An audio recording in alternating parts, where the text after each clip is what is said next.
Edoardo Casu, un risultato sicuramente che non vi accontenta. Oggi non era una gara facile contro un avversario ostico e su un campo difficile.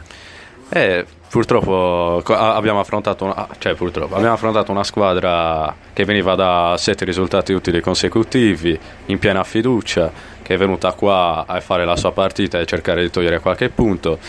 Purtroppo ci sono riusciti, ma noi comunque sia è un punto buono, perché nonostante il pareggio e il fatto che non siamo riusciti a segnare, comunque siamo riusciti ad allungare un po' sul Samassi.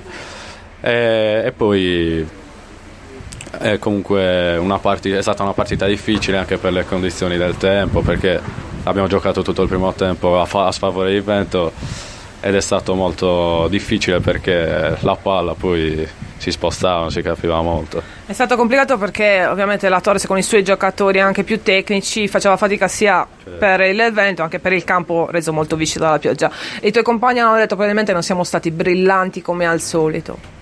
Sì, probabilmente è vero.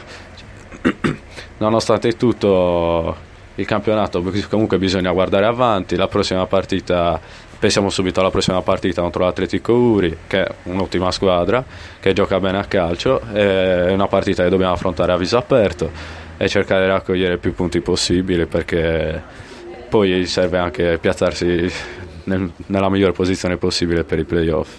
Grazie. Grazie a te.